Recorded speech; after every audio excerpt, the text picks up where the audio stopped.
Aujourd'hui, j'aimerais vous parler de l'importance de l'apparence, qui selon moi a été largement réduite en fait ces dernières années. J'ai l'impression qu'on a voulu réduire et refuser l'importance que pouvaient avoir des apparences pour des raisons morales ou quoi que ce soit. Mais quand on regarde bien, les endroits où on va le plus se rapprocher des attraits humains les plus basiques, on va dire. Donc je parle des réseaux sociaux, des films, les célébrités, etc. Et tout ce qui va englober justement montrer des corps aux gens. En fait, on va aller beaucoup plus dans les extrêmes. On va avoir des hommes ultra musclés avec de la barbe et qui montrent une apparence physique de masculinité. Et pareil, des femmes ultra très, très féminines ou avec des attraits, que ce soit des fesses, des seins, etc., très prononcés. En fait, ce à quoi tu ressembles définit comment les autres te voient. C'est pour ça que j'ai jamais vraiment compris, en tout cas je suis pas vraiment d'accord avec l'expression l'habit ne fait pas le moine. Alors certes, ça ne définit pas exactement qui tu es, mais c'est vraiment une preuve une matérialisation de ton apparence. En fait, tu t'habilles comme tu peux ou comme tu aimes t'habiller. Quelqu'un qui porte des gros pulls comme ça, quelqu'un qui est en costume, ça veut tout de suite dire quelque chose. Quelqu'un qui porte des habits avec des trucs de manga ou de jeux vidéo dessus, ça montre bien quelque chose à propos de cette personne. Un type qui est habillé en militaire, quand tu vois un militaire, ça signifie quelque chose, ça a une signification, même si elle n'est pas systématiquement vraie. On va globalement penser que ouais, ça s'apparente à ça. Il y a une étude qui a été faite, si je la retrouve, je mettrai le lien dans la description, qui montrait que la beauté, juste la beauté physique, l'apparence, donc la manière de s'habiller, pouvait impacter le salaire des gens de plus 8 à plus 20% par rapport à des personnes jugées neutres ou moches. En fait c'est ça, l'apparence physique, c'est une sorte de clé, que ce soit la manière dont tu t'habilles, si tu prends soin de ta barbe, ta coupe de cheveux, ton apparence, ta musculature, etc. C'est vraiment tout ça se regroupe sous une clé. Une clé qui sont en fait des messages silencieux que tu envoies aux autres. Quelqu'un d'extrêmement musclé avec des épaules larges, ça va envoyer un message inconscient aux gens. Quelqu'un d'obèse, ça va renvoyer un message aux gens. Quelqu'un d'extrêmement skinny, ça va envoyer un message aux gens. Et en fait, on associe inconsciemment, d'une certaine manière, ce que tu vois à ce que tu penses que cette personne peut apporter, on va dire. En fait, j'ai vraiment fait l'expérience du changement entre ressembler à rien et commencer à prendre un minimum soin de soi. Entre le moment où je faisais pas du tout de sport et j'en ai pas fait pendant très très longtemps, et le moment où j'ai commencé à en faire, que j'ai commencé la muscu, au bout de 3 mois de muscu, j'ai commencé à avoir des remarques. Les gens voyaient. On m'a dit waouh, t'as maigri et tout, t'as l'air plus carré, t'as l'air plus stock. C'est tout con, hein, mais je remarque que des filles me regardent plus qu'avant. C'est-à-dire qu'avant, je voyais, il y avait aucune fille que je trouvais jolie qui me regardait en fait. Ou genre, c'était très rare, tu vois. Mais là, juste j'ai commencé le sport, pris un petit peu d'épaule, et j'ai commencé à perdre un peu de gras, et ça se voit, ça se remarque en fait. C'est-à-dire que le fait que j'ai un mode de vie que je considère sain, ça se voit, et ça fait super plaisir. C'est pas qu'une question de muscu en fait, c'est même pas qu'une question de muscu, c'est une question de la barbe. Bon là je me suis rasé, c'est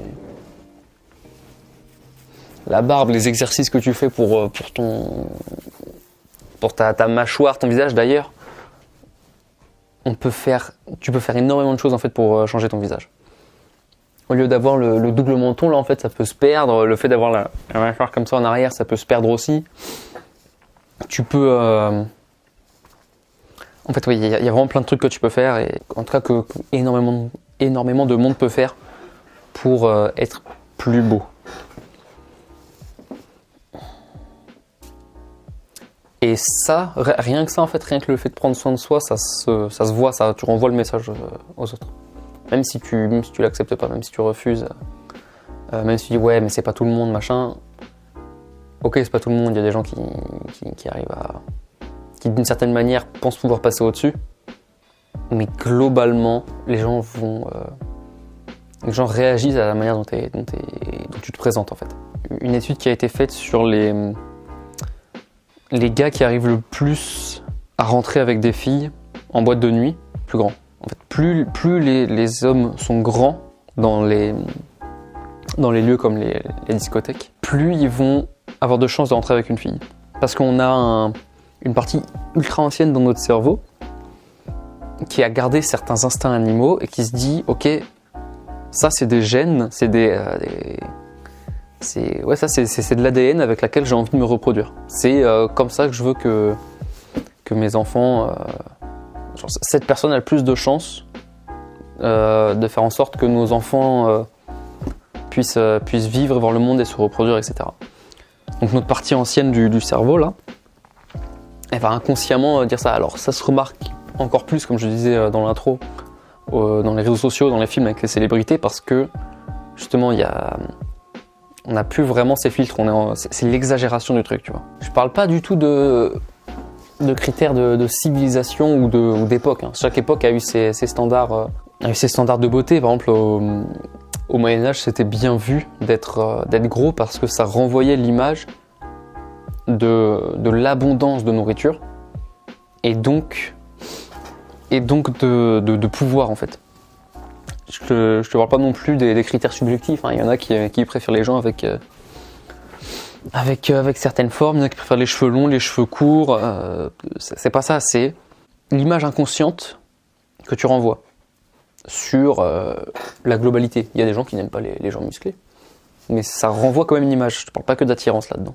La plus grande preuve que c'est pas une question de conditionnement de la société ou de construction sociale, c'est ça. C'est pas une histoire de construction sociale, c'est avec les bébés. J'essaierai de mettre dans la description pareil une vidéo ou des liens de recherche que j'avais pu voir qui montrent qu'en fait les bébés sont naturellement attirés vers les visages les plus beaux, enfin, considérés comme les plus beaux.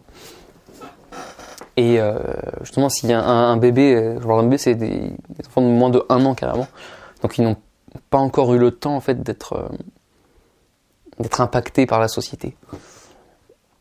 Donc ils sont vraiment la preuve que les visages les plus beaux sont plus attirants, qu'ils apportent plus de confort. Il faut pas que ça sonne... j'ai pas du tout envie que ça sonne fataliste, parce que je trouve que ça ne l'est pas.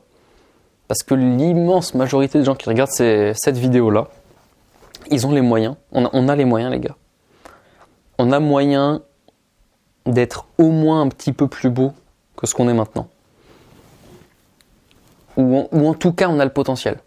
On a le potentiel et peut-être qu'on ne sait pas encore qu'on a le moyen. En fait, ouais, c'est ça, il y a moyen de s'améliorer.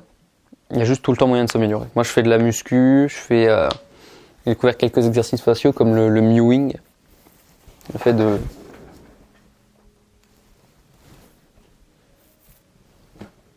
passer d'un visage comme ça à un visage comme ça.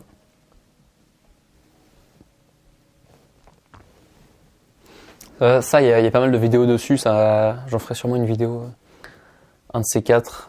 Ça me semble être un sujet très intéressant. Voilà, donc l'apparence, c'est très important. Sûrement au moins un peu plus que ce que tu pensais. J'espère t'avoir éclairci sur le sujet. Il y a un lien dans la description pour réserver une séance de coaching avec moi. Si ça t'intéresse, qu'on puisse discuter, tu cliques et on se voit dans quelques jours.